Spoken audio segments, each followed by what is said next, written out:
आज की हमारी कहानी है इंसान को कभी हार नहीं मानना चाहिए। कथा के अनुसार पुराने समय में एक राजा युद्ध में हार गया था। उसके सभी सैनिक मारे जा चुके थे। राजा किसी तरह अपनी जान बचाकर जंगल में भाग गया। सैनिक उसका पीछा कर रहे थे। वह बचने के लिए एक गुफा में छिप गया। सैनिक राजा को जंगल में खोजते खोजते उस गुफा तक पहुंच गए। गुफा के अंदर राजा को ढूंढा, लेकिन सैनिक उसे ढूंढ नहीं सके। बाहर आकर सैनिकों ने बड़े बड़े पत्थरों से गुफा का द्वार बंद कर दिया। गुफा बहुत गहरी थी।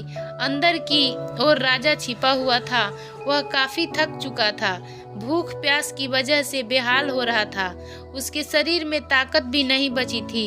शत्रु सैनिक गुफा बंद करके वहां से चले गए तो राजा अंदर बैठा बैठा सोच रहा था कि अब तो उसका जीवन खत्म हो गया। वह गुफा से कभी बाहर नहीं निकल पाएगा। राजा निराश हो चुका था। तभी उसे उसकी माँ की एक बात याद आई। उसकी माँ कहती थी कि कुछ तो कर, यूं ही मत मर। ये बात याद आते ही राजा में फिर से ऊर्जा आ गई। उसने सोचा कि कोशिश किए बिना हार नहीं माननी चाहिए।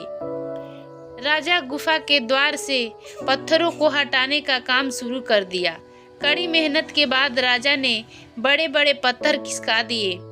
किसी तरह राजा ने बाहर निकलने की थोड़ी सी जगह बना ली थी। राजा गुफा से बाहर निकला और अपने मित्र राजा के पास पहुंच गया। मित्र राजाओं की मदद से उसने शत्रुओं को पराजित कर दिया और अपना राज्य वापस प्राप्त कर लिया। हेलो फ्रेंड्स, कृपया कमेंट बॉक्स में ज़रूर बताइए कि आज की हमारी कहानी आपको कैसी लगी। Thanks for watching the